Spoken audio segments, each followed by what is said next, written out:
నమస్తే. ఈరోజు మన స్టూడియోలో ప్రముఖ ఆధ్యాత్మికవేత్త, జ్యోతిష్య వాస్తు పండితులు, లలితాదేవి ఉపాసకులు బ్రహ్మశ్రీ నానాజీ పట్నాయక్ గారు ఉన్నారు. గురువు గారితో మాట్లాడేద్దాం. నమస్కారం గురుగారు. శ్రీమాత్రే నమః.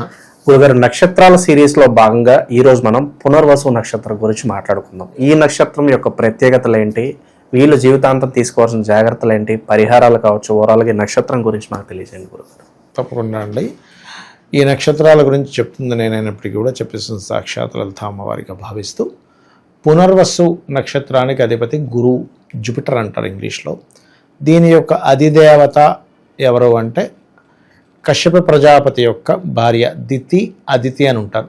అదితి, అందుకే మనకి రామాయణంలో కూడా అదితి అధిపతి అయినటువంటి నక్షత్రంలో రామచంద్రమూర్తి పుట్టారు అంటారు. సో పునర్వసు నక్షత్రం ఇది రామచంద్రమూర్తి యొక్క నక్షత్రం. అంటే ఆయన దాంట్లో ఆ నక్షత్రంలో ఆయన కూడా జననం జరిగింది అని. అయితే వీరికి ఎక్కువగా స్పిరిచువల్ నాలెడ్జ్ ఎక్కువగా ఉంటుంది. మీరు గమనిస్తే ఈ పునర్వసు నక్షత్ర జాతకులకి ఒక్కసారి ఏదైనా శ్లోకం చెప్తే అది పట్టేస్తారు తొందరగా. ఈ సాంస్క్రిట్ శ్లోకాలు కావచ్చు, కొన్ని అయితే ఇది దేవగణం కూడా అంటూ ఉంటారు పునర్వసు నక్షత్రాన్ని. అయితే ఇక్కడ ఏంటంటే ఈ నక్షత్రం ఎప్పుడైతే ఏదైతే ఉంటుందో అది పర్టికులర్గా మానసికంగా, అంటే ఇందులో 3 పాదాలు మిథునంలో ఉంటే 4వ పాదం కర్కాటకంలో ఉంటుంది. ఈ 3 పాదాలు కూడా ఏంటంటే పునర్వసు నక్షత్రంలో 1వ పాదం కాస్త ఎక్కువ అగ్రెసివ్ ఉంటే, 2వ పాదం కాస్త ఫుడ్ ప్రియులు ఉంటారు, 3వ పాదం కనుక తీసుకున్నట్లయితే బాగా తెలివితేటలుంటాయి, 4వ పాదం కొంచెం ఎమోషన్గా ఉండడం, కొంచెం ప్రశాంతంగా ఉండడం ఇష్టపడుతూ ఉంటారు. అయితే ఇక్కడ ఈ పునర్వసు నక్షత్రం పర్టికులర్గా మొదటి 3 పాదాలు మిథున రాశిలో ఉంటూ 4వ పాదం ఎప్పుడైతే కర్కాటకంలో ఉంటుందో, ఈ 4వ పాదం వారు ఉన్న ప్రదేశం నుంచి ఎక్కువగా మార్పులు చెందుతూ ఉంటే వాళ్ళ లైఫ్ అనేటువంటిది బాగుంటుంది అనేటువంటిది చాలా స్పష్టంగా తెలుస్తుంది. అయితే వీళ్ళకి లాజికల్గా, కూల్గా, ప్రశాంతంగా ఉండాలనేది కూడా 4వ పాదం వారికి ఎక్కువగా ఉంటుంది. కానీ 1, 2, 3 పాదాల వాళ్ళు మాత్రం ఎక్కువ లాజిక్స్ వెతుకుతూ ఉంటారు. అలాగే మరొక విషయం ఏంటంటే వీళ్ళకి 1, 2, 3 పాదాల వాళ్ళకి బిజినెస్ స్ట్రాటజీ బాగుంటుంది, క్యాల్కులేషన్ స్ట్రాటజీ చాలా బాగుంటుంది. కానీ 4వ పాదం వారు మాత్రం కొంచెం ఎక్కువ ఎమోషన్గా ఉంటారు. ఎందుకంటే ఇక్కడ చంద్రుడి యొక్క రాసుల్లో గురువు యొక్క సంబంధంలో ఉన్నాడు. కాకపోతే 4వ పాదం వారికి ఏంటంటే కొంచెం స్పిరిచువల్గా తొందరగా కనెక్ట్ అవ్వగలుగుతారు. ఒక పూజ చేసుకుంటున్నారు, ఒక ధ్యానం చేస్తున్నారు, అలా వెళ్ళిపోగానే తొందరగా కనెక్ట్ అయిపోతుంది వీరికి. ఇప్పుడు వేరే వాళ్ళు అనుకోండి, రకరకాల ఆలోచనలు, రకరకాల కాన్సన్ట్రేషన్ కుదరదు. కానీ వీళ్ళకి తొందరగా కుదురుతుంది పునర్వసు వాళ్ళకి, అందులో 4వ పాదం వారికి. అలాగే కొంచెం విద్యా సంబంధించినటువంటి విషయంలో కూడా వీళ్ళు, అంటే ఈ పునర్వసు నక్షత్రం వారికి ఉండే మాస్టర్స్తోని ఒక ఫ్రెండ్లీ నేచర్ అనేటువంటిది కూడా ఉంటుంది, అందులో ఎటువంటి సందేహం లేదు. వీళ్ళ మదర్ కూడా మంచి విద్యావంతురాలై ఉంటుంది. అంటే ఖచ్చితంగా చదువుకున్నంత వరకు ఆ చదువుకున్న దాంట్లో క్లారిటీ అనేటువంటిది పునర్వసు నక్షత్రం యొక్క మదర్కు వస్తుంది. అలాగే మరొక విషయం ఏంటంటే ఇక్కడ 3 పాదాలు కనుక తీసుకుంటే, ఈ 3 పాదాల వాళ్ళకి జీవిత భాగస్వామితో కొంచెం మంచి ర్యాపో ఉండడం కానివ్వండి. కాకపోతే ఈ నక్షత్రము, ఈ రాశి వారికి సహజంగానే కొంత బాధకుడు గురువు, కొంచెం వివాహం అయ్యే విషయంలో కొంత స్ట్రెస్ఫుల్గా అవుతుంది. కాకపోతే ఏంటంటే బాధకుడు అయినందుకు కొన్ని ఇబ్బందులు ఉన్నా ఇద్దరి మధ్యన కమ్యూనికేషన్స్ మాత్రం చాలా బాగుంటాయి. అలాగే 4వ పాదం వారి దగ్గరికి వచ్చేసరికి మాత్రం వీళ్ళ కొంచెం వివాహం చేసేటప్పుడు కాస్త చూసి చేయాలి అనేటువంటిది ఉంది. అది కొంచెం, అంటే సప్తమ స్థానం ఎలా ఉందంటే శని ఎలా ఉన్నాడు. అలాగే వీళ్ళు ఎవరినైనా వివాహం చేసుకోవాలంటే కూడా నక్షత్రాలు కూడా చూసుకున్నట్లయితే పునర్వసు నక్షత్రం గురువు యొక్క నక్షత్రం.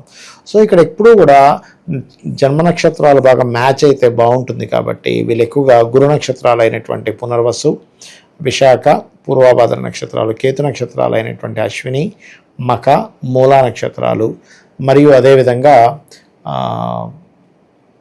కుజ నక్షత్రాలు అయినటువంటి వీరికి మృగశిర, ధనిష్ట మరియు చిత్తా నక్షత్రాలు, ఇవి కొంచెం వరకు వీళ్ళకి మెంటల్గా మైండ్ సెట్. రవి నక్షత్రాలు కూడా కృత్తిక, ఉత్తరాషాఢ, ఇవి కూడా పనికి వస్తాయి పునర్వసు. అంటే ఏమిటంటే ఇది గురువు యొక్క నక్షత్రం అయినందుకు గురువుకి ఫ్రెండ్లీ నక్షత్రాలు బాగుంటాయి.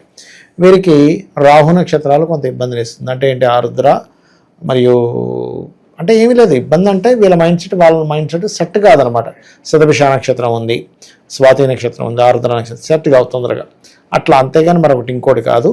అయితే ఇక్కడ ఏంటంటే మనం అర్థం చేసుకోవాల్సింది కేవలం ఇది ఒకటే కాకుండా వీళ్ళ యొక్క జన్మజాతకంలో సప్తమ స్థానం ఎలా ఉంది, సర్వసాధారణంగా పునర్వసు కానీ లేనట్లయితే ఈ మిథునంలో ఉండే నక్షత్రాల్లో పుట్టిన వారికి కానీ మిథున లగ్నంలో పుట్టిన వారికి కానీ కొంచెం బాధకుడు అవుతాడు సప్తమాధిపతి.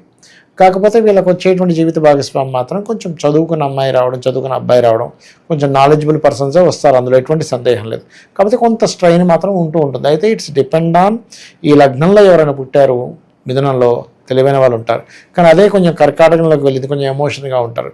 అంటే కర్కాటకం యొక్క లక్షణం కూడా ఏంటి, 4వ పాదం అంటే ఎప్పుడు అలర్ట్గా ఉండాలి, జాగ్రత్తగా ఉండాలనే జాగ్రత్త ఎక్కువగా ఉంటూ ఉంటుంది వీరికి. అయితే వీరు ఎంత దక్షిణామూర్తి ఆరాధన చేసుకుంటూ ఉంటే వీళ్ళకి వివాహ సంబంధించిన విషయంలో బాగుంటుంది. అయితే వీళ్ళ లైఫ్ లాంగ్ చేసుకోవాల్సిన దేవతారాధన వీళ్ళు సుబ్రహ్మణ్యేశ్వర స్వామిని ఎక్కువగా చేస్తూ ఉండాలి. 4వ పాదం వారు ప్రత్యేకంగా వీళ్ళకి సంతానం కలిగినప్పటి నుంచి కెరీర్ పరంగా చాలా బాగుంటుంది.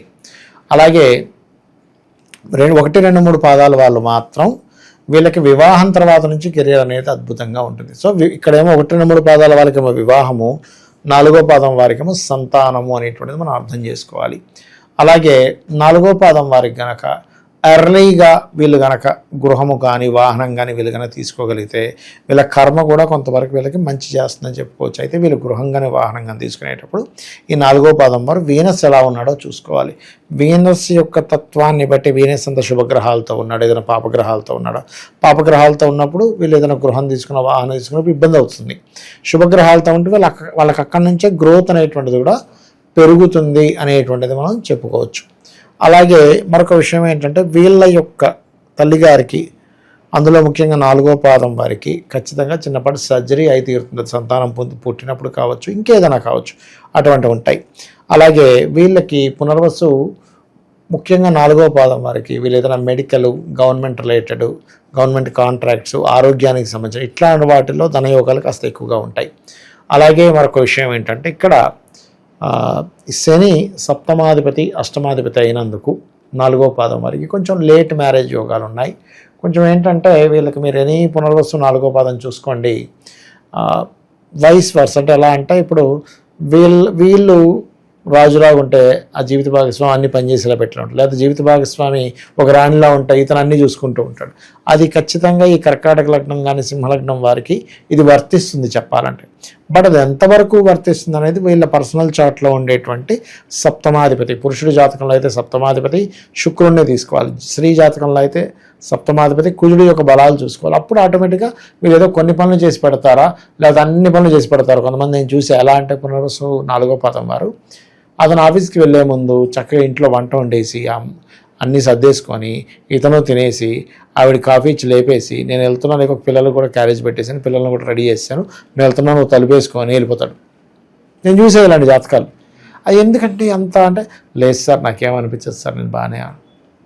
ఇంకా విచిత్రం ఏంటంటే అది అయిపోయిన తర్వాత మధ్యాహ్నం క్యారేజ్ కూడా ఈయన పట్టుకెళ్ళిపోయి ఈవినింగ్ వచ్చేసరికి ఆవిడేమో ఇగో నా వల్ల అవ్వట్లేదు అనగా వెంటనే ఆయనే మళ్ళీ చేసేసి, అది కూడా ఎలా అంటే అవతల వాళ్ళని స్ట్రెయిన్ కూడా చూడరు కొంతమంది. అలాంటి లక్షణాలు ఉంటాయి కొంతమందికి పునర్వసు 4లో పుడితే. అందరూ ఉంటారని కాదు నా ఉద్దేశం. ఎందుకంటే అక్కడ అవతల వాళ్ళకి ఇప్పుడు ఒక్కొక్కసారి స్త్రీకి ఉంటుంది ఈ యోగం. అంటే అలాగా పురుషుడు ఏమీ చేయడు, ఇంట్లో కూర్చుంటాడు. స్త్రీ ఏంటంటే ఆవిడే జాబ్ చేసేసి ఆవిడే అన్నీ చూసేసుకుంటూ అందులో మళ్ళీ విపరీతంగా ప్రేమించేసేయడం. ఎందుకంటే 4వ పాదం ఈజ్ ఎమోషన్. సో ఎక్కువగా ప్రేమించేసేయడం, అనుకోవడం అట్లాంటివి కూడా జరుగుతాయండి కొన్నిసార్లు. ఇది 4వ పాదంలో నేను చాలా క్లీన్గా అబ్జర్వ్ చేసి. ఎందుకంటే ఇక్కడ వీళ్ళకి పూర్వజన్మ కర్మ ఎవరైనా ఒక జీవిత భాగస్వామితో అంత సేవ చేయించుకుంటున్నారంటే పాస్ట్ లైఫ్లో అంత సేవ ఆయన చేశాడు, ఆయన ఆమె మొత్తం మీద ఇద్దరిలో ఎవరో ఒకరు చేశారు. మనం అనుకుంటూ ఉంటాం ఏమిటండి ఇవాళ పిల్లలే దొరకట్లేదంటే ఈవిడేమో ఇంత సేవ చేసేస్తుంది, వాడెంత అదృష్టవంతుడో, ఇక్కడ పెళ్ళిళ్ళు అవ్వట్లేదు, ఈమెమో పేదింటి నుంచి వెళ్ళింది అయినా సరే అనుభవిస్తుంది. అంటే ఇట్స్ డిపెండ్ ఆన్ పూర్వజన్మ కర్మ. ఇది అర్థం చేసుకోవాలి. వీళ్ళకి సంతానం కూడా 4వ పాదం వారికి కాస్త ఏంటంటే కొంచెం ముక్కుసూటిగా ఉండే సంతానం, కొంచెం అగ్రెసివ్గా ఉండే సంతానం, కొంచెం స్ట్రైట్ ఫార్వర్డ్గా ఉండే సంతానం ఎక్కువగా కలుగుతూ ఉంటారు. కొంచెం కాంపిటేటివ్గా ఉంటూ ఉంటారు. కానీ 1, 2, 3 పాదాల వారికి మాత్రం కాస్త ఆర్టిస్టిక్ నేచర్ ఎక్కువగా ఉంటుంది వాళ్ళ సంతానానికి. విదేశాలకు వెళ్ళడానికి ఎక్కువ ఇష్టత ప్రదర్శిస్తూ ఉంటారు. అలా ఉంటారు సంతానం విషయంలో చూసుకుంటే. బట్ ఇక్కడ 1, 2, 3 పాదాల వాళ్ళ అమ్మవారి ఆరాధన, 4వ పాదం వారు స్కంద ఆరాధన చేయడమే వీళ్ళకి మంచిది. ఇంకా ఫైనాన్షియల్గా బాగా రావాలి అంటే మాత్రం 1, 2, 3 పాదాల వాళ్ళు చంద్రుడిని ఎక్కువ ఆరాధిస్తూ ఉండాలి. 4వ పాదం వారు సూర్య ఆరాధన ఎక్కువగా చేస్తూ ఉండాలి ఫైనాన్షియల్ గ్రోత్ కోసం. శత్రువుల నుంచి ఎటువంటి ఇబ్బంది ఉండకూడదు, నరఘోష నరదిష్టి ఏం తగలకూడదు అనుకుంటే ఈ నక్షత్రం వాళ్ళకి బెస్ట్ రెమెడీ 1, 2, 3 పాదాల వారికి శత్రుత్వాలు పెరుగుతూ ఉంటాయి, కానీ 4వ పాదం వారికి మాత్రం శత్రుత్వాలు పెరగవు. కానీ ఒక్కొక్కసారి గురువు నుంచి కొన్ని వ్యతిరేకమైనటువంటివి కొంత ఎదుర్కొంటూ ఉంటారు వీళ్ళు. ఇక ఎవరికైనా సరే నరదృష్టి తగలకుండా ఉండాలంటే సూర్య ఆరాధన అండి. ఇప్పుడు మనకి చూడండి, బ్లాక్ మ్యాజిక్ చేశారనో లేకపోతే దిష్టి దగ్గరిందనో ఇట్లాంటివి ఉంటాయి చూసారా. సూర్య ఆరాధన చేస్తే గొప్పగా ఉంటుంది. ఇంకొకటి, ఎవరైనా ఎవరి మీద ఏదైనా ప్రయోగం చేసినప్పుడు లలిత చదువుకుంటే చాలా. అందరూ ఏమనుకుంటారు లలిత ఏంటండి సౌమ్యమైనటువంటి అమ్మవారు కదా అంటే, లలితా సహస్రనామం కనుక ఎవరైతే చేస్తారో ఆవిడ పరివార దేవతల్లో ప్రత్యంగిర అనేటువంటి అమ్మవారు వచ్చి వాడి పని పడుతుంది. వీడు అమాయకుడు, వీడి పాపం మంచివాడు, వీడి పని వీడు చేసుకున్నాడు, వాడు వచ్చి అది గెలికాడు. ఈ ప్రత్యంగిర అమ్మవారు వెళ్ళి వాడి పంతం పడుతుంది. వాడి మొత్తం వాడిని ఏం చేయాలి చేసి సైలెంట్గా వచ్చి మళ్ళీ కూర్చుంటుంది శ్రీచక్రంలో వచ్చి. అది ఓవరాల్గా ఈ నక్షత్రం గురించి వీళ్ళ ప్రత్యేకతలు కావచ్చు, వీళ్ళు ఎదుర్కొనే పరిస్థితులు కావచ్చు, ఓవరాల్గా మీ మాటలు అద్భుతంగా వివరించారు. ధన్యవాదాలు. శ్రీమాత్రే నమః.